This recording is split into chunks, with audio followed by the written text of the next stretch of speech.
네, 11시 앞두고 시장이 이제 계속 보합권에서 양시장 공방을 벌이고 있는 그런 상황입니다. 자, 오늘도 실전 매매 최고수의 전략을 알아보도록 하겠습니다. 이종복 전문가입니다. 전문가님 안녕하십니까? 예, 안녕하십니까. 이종복입니다. 네, 오늘 뭐 금통위 얘기 나왔고요. 또 수급 자체가 시총 상위 쪽에 좀 쏠리는 경향, 거기에다가 삼성전자와 하이닉스 쪽에서 좀 강세들이 나오고 있습니다. 그리고 얘기해 주셨던 것 중에서 이제 로봇 쪽, 이쪽에 대한 섹터도 양호하게 움직이는데요. 우선 미국장 대비해서 국내장 어떤지 좀 자세하게 좀 들어보고 싶습니다.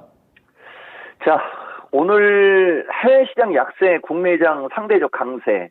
진짜 간만에 여러분들한테 또 써드렸는데, 일단 그래요, 여러분. 미국장이 어제 치고 올라갔으면 제가 봤을 때 오늘 우리나라 요거보다는 좀 안 좋았을 것 같았었는데, 일단은 미국장이 또 치고 가다가 밀린 부분이 상대적으로 우리나라가 양호하게 움직이는 요인이 아니겠느냐. 이게 일반적인 사람들이 얘기하는 거하고 이종복은 반대로 얘기해 드리는 겁니다. 그리고 이종복은 20년간의 데이터와 해외 시장과의 연관성을 가지고 얘기해 드리는 거예요. 근데 지금 미국장에 이제 좋은 점과 나쁜 점이 하나 있는데, 우선 주식 방송이니까 좋은 점 얘기해 드리면, 지금 파동이 제가 여러분들한테 5파동, 끝파동 이런 얘기 좀 주로 얘기를 많이 하지 않습니까?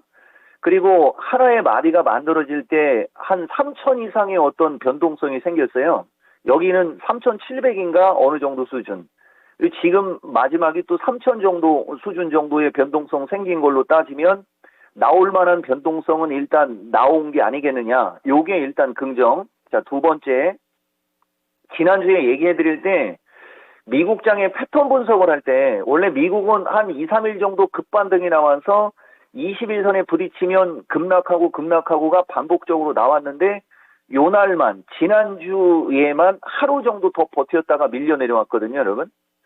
근데 이제 지금 이 밀려 내려온 각이 이게 결국은 CPI의 모든 타이밍이 맞는데, 42일 상승하고 오늘이 이제 39일째. 이게 하루가 지났으니까 이제 41일까지 왔죠, 여러분. 오늘이 지나고 내일이면 이제 42가 끝나버려요. 그리고 내일 CPI가 나온단 말입니다. 근데 이제 그 CPI에 대한 경계감과 어떤 우려감들은 이미 시장에 충분히 어느 정도 지금 반영이 되고 있는 흐름. 그렇다면 요거 하나만 보면, 십자가가 움직이니까 또 못 알아듣는 사람이 있는 것 같아서 제가 펜으로 해드릴게요. 1, 2, 3, 4, 5. 여기 보시면 1, 2, 3, 4, 5. 한 번 더 들렸다가 급락해갖고 여기서는 한 파동이 더 나왔어요. 여기는 아직 그 파동이 안 나온 게 CPI 때 그 정도까지는 열어주는 거죠. 자, 그 다음 여기 보면 저렇게 빠진 다음에 여기 이렇게 하방 경직성이라고 제가 가끔 얘기를 자주 하죠. 변곡점에 다다랐고 하방 경직성이 나오고 이게 긍정이 되는 겁니다. 이러다가 이제 이거 깨지면 나락으로 갈 수 있다 이렇게 얘기를 하겠지만 저는 얘기를 안 하고 있습니다, 아직은. 근데 지난번 고용 나올 때도 그랬고, 뭐 가끔 가다가 여러분들한테 뭐 제가 그 숫자를 얘기할 때 나락으로 간다라는 표현을 가끔 쓰거든요. 근데 요번에는 그런 표현을 지금 안 쓰고 있는 거고, 그런 게 이제 이종복 입장에서는 여러분들한테 좀 긍정을 얘기해 드린다라고 보시면 돼요. 그래서 전체적으로 이렇게 됐는데, 중요한 거는 변동성인데,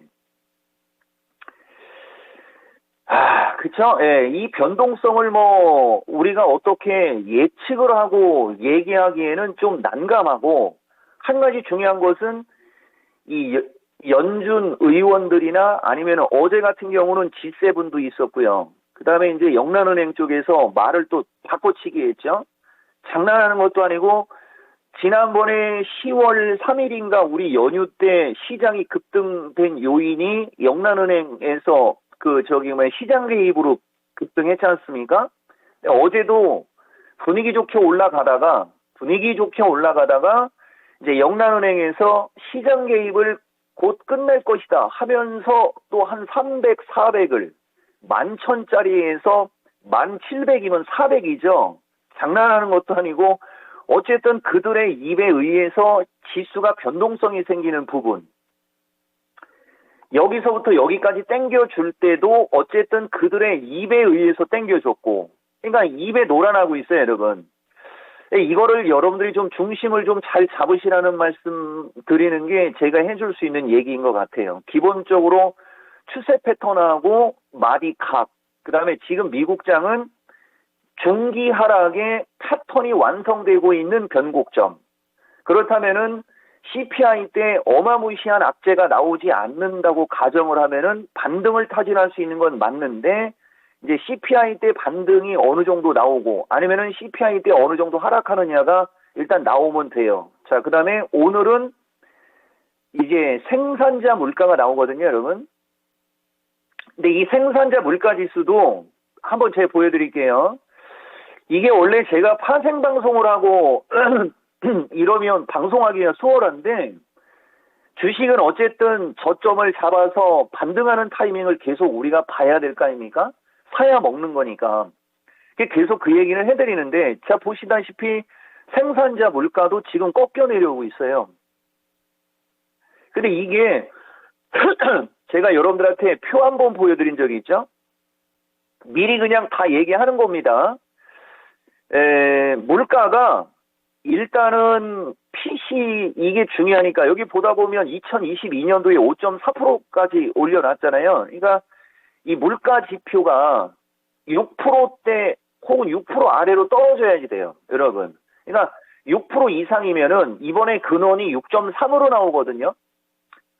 그 정도로 나와도 6.5로 예측되어 있죠. 어쨌든 6%대 물가는 높은 물가예요, 여러분. 그러면 금리 인상을 하는 거고, 오늘 금리 인상 나왔죠, 우리나라도. 금리가 3%대로 올라갔어요. 근데 지금 금리 인상이 나왔어도 주식시장의 반응은 그렇게 세지가 않죠, 여러분.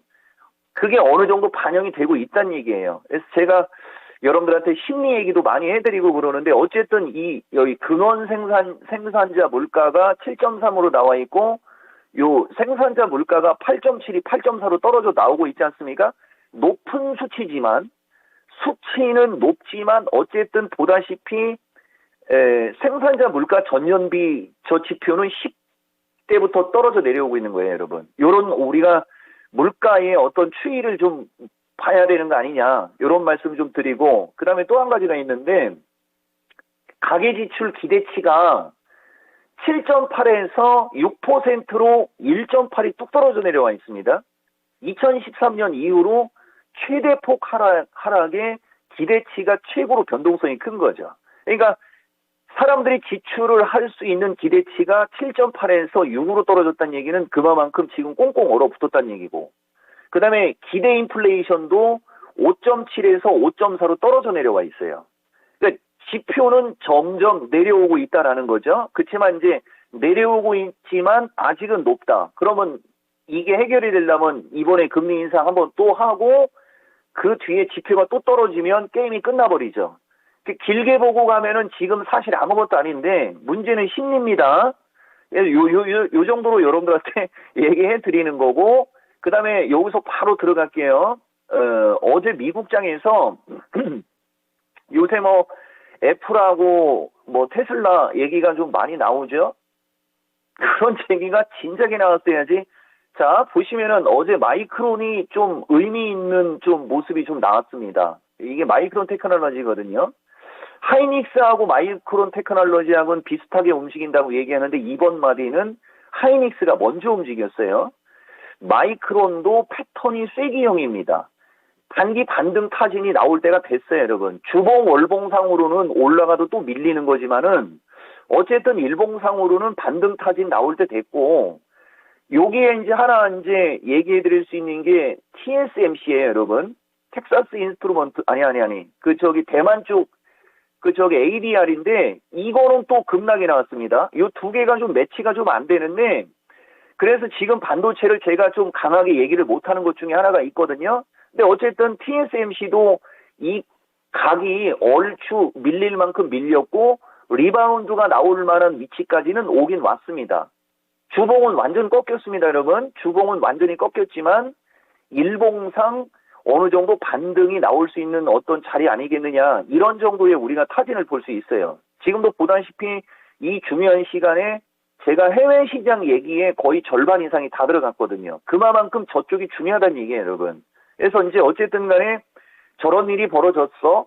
그리고 우리나라는 삼성전자가 아침에 5만 7천 원을 준 게 또 이게 부담이 되는 겁니다. 이게 무슨 얘기냐면은 삼성전자가 어제 한 이틀 눌리다가 모양 만들어 놓고 온갖 악재가 지금 다 나와 있거든요. 삼성전자 진짜 위기다. 그런 얘기는 삼성전자가 8만 원 위에 올라갔을 때 얘기가 나왔어야지 지금 5만 원대 그런 얘기가 나오거든요.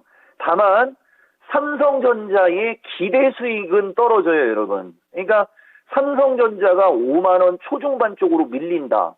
그죠? 그러면 저는 매력이 있다라고 보거든요. 근데 이제 이게 5만 7천 원에서 6만 원대로 간다. 그러면 거기는 좀 매력이 좀 떨어집니다. 요게 좀 단점이에요. 그래서 오늘장 보면은 뭐죠, 여러분? 그거 마이크론 강세의 반도체 영향 좀 있고 전체적인 반도체가 세게 가지 못하는 것은 또 TSMC 쪽이 또 추세가 좀 완전히 깨졌고 좀 혼조스럽고요. 역시 믿을 건 인공지능인데 인공지능 섹터도 결국은 지수가 좀 어느 정도 안정권에서 움직일 때 흐름이 양호하고 변동성이 생겨버리면 아직은 눈치를 봐야 되니까 좀 등락 혼조가 나오는 거 아니겠느냐.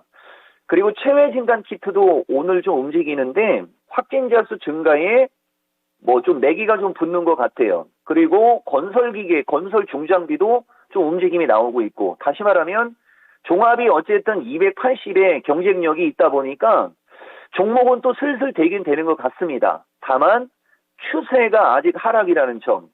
그 다음에 이제 해외 시장도 변동성이 아직은 좀 있다라는 점. 그 다음에 중요 지표가 남아있다라는 점으로 연속성은 좀 떨어지는 게 아니냐. 요 정도로 보여집니다. 야, 짧은 시간에 진짜 글로벌 시황과 종목을 다 말씀을 해 주셨습니다.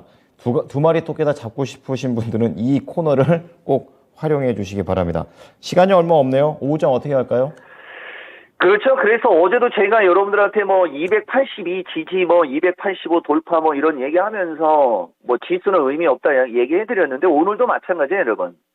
근데 뭐 어쨌든 간에 이 장은 283짜리 정확히 계산하면 283이고 275 마디가 얘기해 드렸죠, 여러분. 그다음에 내일 만기일인데 외국인들 옵션 포지션이나 어떤 그런 걸 봤을 때는 뭐 당장 급락하거나 그럴 것 같지는 않고 어제 말씀드렸다시피 282 풋옵션이 조금 매도가 좀 줄었어요. 약간 좀 줄은 경향이 좀 있죠. 근데 이제 285 콜옵션도 매도가 늘어나는 걸로 봤을 때는 285 플러스 마이너스 싸움이 아니겠느냐 정도. 그렇죠? 그리고 오늘 미장이 조금 양호하게 움직이면 생산자 물가 바탕 삼아 287 한번 기대 한번 해볼 만하고 뭐 아래 방향은 저는 관심 없어요, 여러분. 어차피 여기서 아래 방향은 위험하지는 않습니다. 다만 변동성이 좀 있는 점. 그래서 어제 말씀드렸듯이 변동성이 나오더라도 종가 기준에 하반 경직성 나오고 뭐 그렇게 하면서 21선을 좀 삼성전자처럼 21선을 누려야 돼요, 여러분. 뭐가? 종합이. 종합이 삼성전자처럼 21선을 누이려면 조금 더 시간이 필요해 보이죠? 여기 지난 6월 달에서 7월 달에도 21선 아래에서 한 며칠 정도 좀 움직이면서 21선을 빨면서 움직였죠. 요런 과정을 여러분들한테 얘기해 드리는 겁니다. 이렇게 되려면 지수가 급락하기보다는 275까지는 좀 열어주고 275까지는 열어주면서 한번 좀 보셔라. 뭐 이런 말씀 드리고 그 다음에 이제 두 번째 종목 쪽으로는 섹터 종목 단기 반등 노림수 제가 이렇게 얘기해 드렸는데 이건 특징주입니다. 제가 왜 가끔가다 한국종합기술도 얘기해 드리지 않습니까? 이 시간에는 도화 엔지니어링이 뒤에는 조금 자주 나왔었어요. 불과 한 달 전쯤에는 움직임이 좀 있었는데 다시 다 내려왔고 오늘은 좀 움직이는 것 같고 현대건설기계 주로 얘기해 드리지 않습니까? 잘 버텨서 고맙습니다. 근데 이제 이런 주식이 치고 가려면 아까도 말씀드렸듯이 종합이 좀 안정 주면서 290대 정도로 가게 되면은 좀 올라갈 것 같아요, 여러분. 그러니까 이쪽 보시는 분들도 한번 단기 반등 노림수 보면 될 것 같고요. 그래서 현금 대응이 된 분들에 한해서 섹터 종목 단기 반등 노림수가 첫째, 그 다음에 이제 인공지능이나 뭐 선별 제약이나 다 마찬가지. 그 다음에 이제 조금 보수적인 분들은 CPI 보고 결정해도 뭐 나쁘지는 않을 것 같다. 이렇게 말씀드립니다. 드리겠습니다. 네, 잘 말씀 적용해 보도록 하겠습니다. 고맙습니다. 예, 고맙습니다. 이종복입니다. 네, 뭐 짧게 변동성장에서 단기 반등을 노리자 이 전략이고 노릴 곳도 알려드렸습니다. 네, 지금까지 투자 판단에 도움이 될 수 있는 정보를 제공해 드렸습니다. 하지만 특정 종목의 상승과 하락을 보장하지는 않으니까요. 이 부분 참고해 주시기 바랍니다. 오후장도 힘내시기 바랍니다. 고맙습니다.